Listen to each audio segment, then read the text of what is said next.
Thank you for inviting me to speak. My name's Amrou. I'm a member of the Edinburgh Student Housing Co-op. I think Francesco covered a lot of what I was going to cover, but I will briefly go through my presentation and then try to tell you a bit more about the running of the co-op as well. Um, this is where we are on the map. We're in Edinburgh. We serve the University of Edinburgh, Napier University, and we have had people from Queen Margaret University and Heriot Watt live here as well. Um, we've already covered the exterior of the buildings here. Here's 34 Wright's houses. This is the larger of our two buildings. Has 17 flats, a mix of 3, 4, and 5 bed flats. 28 has just been covered as well. This is the smaller of the two buildings, 7 flats, also 3, 4, and 5 bed flats. So how did we get here? How did we get to having these two glorious buildings to house the Edinburgh Student Housing Co-op? I'd like to tell you a bit about the history of the founding of the Edinburgh Student Housing Co-op. So 34 and 28 Wright's houses were built by a housing association, completed in 1994, purpose-built to house students, and the Napier University had a 20-year lease on both buildings, which expired in 2014, which is also the year of the founding of the Edinburgh Student Housing Co-op. Napier University by that point had acquired larger, slightly more modern, and from the student point of view, more expensive buildings just down the road. I can probably show you where they are on the map. So this is where we are here. The new Napier halls are just by the canal there. Napier had decided these buildings weren't for them anymore, and the housing association had 106 beds and nothing to do with them.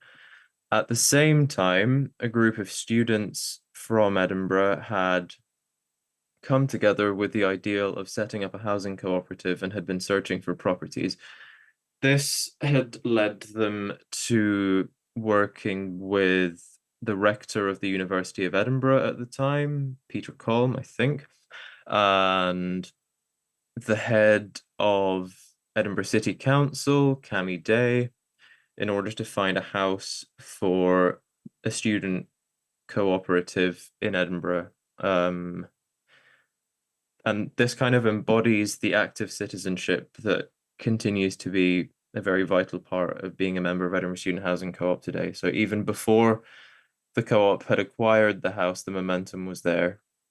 It was very difficult to find the house in the end, but this opportunity came up, and at the time, I think a motion was passed by the University of Edinburgh Student Association, USA, to formally support the founding of a student housing co-op. And here we are. In terms of how the student housing co-op actually ended up moving in, I wasn't there at the time, but I can kind of try to tell you about it. Finance was difficult. I think the Edinburgh Student Housing Co-op managed it with £30,000 somehow, and some of that money was grants from other co-ops, such as the Scotmid Co-op, and also there was a loan from Cooperative and Community Finance, um, as well as each of the 106 members of the housing co-op investing a £100 share into the co-op, which then raised £10,000 roughly, giving us our £30,000. The co-op managed to negotiate with the housing association and various utility providers and so on to pay their bills in arrears rather than upfront, which meant that moving in required a lot less upfront financial capital.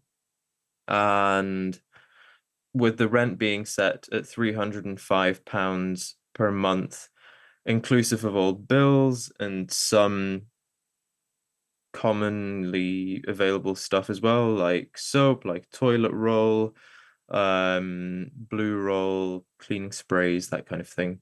Um, it was a very attractive deal, and the Edinburgh Student Housing Co-op actually got 200 applications. There was concern that there wouldn't be enough people to fill the 106 bedrooms, but actually, from day one, Edinburgh Student Housing Co-op was oversubscribed and still is today. Um, okay. I wanted to talk to you next about so that was the acquisition of the buildings. I wanted to talk to you next about the process of transforming them from these standard, almost dystopian student halls to what they are today. And Francesco's already showed us quite a lot of photos for that. This is what the average kitchen looked like before the Edinburgh Student Housing Co-op moved in. This is what the average kitchen looks like now. It's a lot more personalized. It allows the members to take ownership of the space with all the benefits that come with that. Average bedroom before, after. Same again. So a member at Edinburgh Student Housing Co-op signs their lease and they commit to a basic inventory, which is a bed, a desk, a chair, and a wardrobe, I think. And provided that those four items remain intact, they will get their deposit back at the end of their membership, and they otherwise have complete freedom to do whatever they like with the room. And then the famous basement renovation project, I think we saw pictures of after, but not pictures of before, of what the basement looked like. So this was a basement car park, not a space with much use for a group of students. And the Edinburgh Student Housing Co-op collectively took the decision to transform it into a communal space. The process of that looked a bit like this. So large scale building project, lots of making, lots of planning. Eventually, the project had a project manager. There is actually a picture of the project manager in my presentation, who looks very happy with the completed project. I think in total it took 2 or 3 years. Again, this was before my time. I moved into the Edinburgh Student Housing Co-op in 2021. I think the basement project was complete in 2020. But yes, huge resources, a lot of skills being learned on the job in many ways. But the end result was very much worth it. This is more pictures of the process of flooring being done, someone sawing something there. That's the boiler cupboard that we saw a close up of earlier as well. And here's the finished project after 3 years of very hard work and a very happy project manager there. In terms of what this space gets used for, this is an example of a gathering that we held 2 years ago, bringing together student cooperators from around the UK. The event was put on by an organization called Students for Cooperation, which is no longer active at the moment, unfortunately, but Student Co-op Homes, who will be presenting after me, has been taking up a lot of that in the form of a working group that it has to try and bring together students and put on more events as well. What was the phrase? I forgot now. Form follow. So like the form. There was a nice architectural phrase that Francesca used that I wanted to say as well. I've forgotten it now.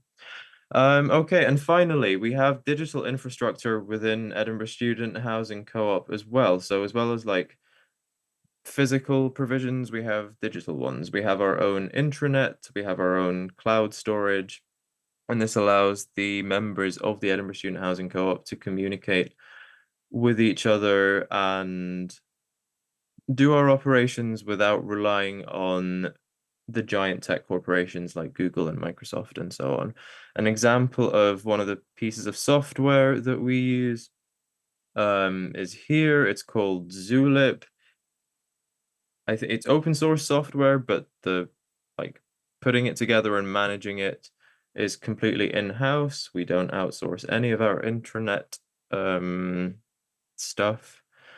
And that's kind of like the digital side of things at Edinburgh Student Housing Co-op as well. I will rapidly go through like how we organize the work at Edinburgh Student Housing Co-op in the form of something called the Work Share Plan, and then I have to run off to work. We have 7 working groups at the Edinburgh Student Housing Co-op. Each member has a role within each of these working groups. On average, the size of each working group might be somewhere between 10 and 20 members. Places working group is tasked with ensuring that the buildings themselves are in good condition and bulk purchases are made and energy is running properly, that kind of thing. Maintenance is responsible for maintenance, for fixing things, for when things go wrong. Membership working group will deal with applications, deposits, allocations to separate flats within the co-op. Once you have applied, you get put onto a list, on a waiting list usually. If you're fortunate, you might get straight in, but the vast majority don't. You're on a waiting list, and then there's a process of taking you off of the waiting list into a flat. Finance working group, finance, accounting, communications and outreach, which I am part of, does like the sort of thing that I'm doing now. It'll also like participate in council events, often government events, more recently as well, within Scotland, like Scottish government, not UK government, but maybe we're working on it. Participation working group ensures that each member is engaging or trying to work out what's wrong if they're not engaging, so on and so forth. Welfare working group looks after members' welfare. And that is me. Thank you for listening, everyone. Thank you very much, Amrou.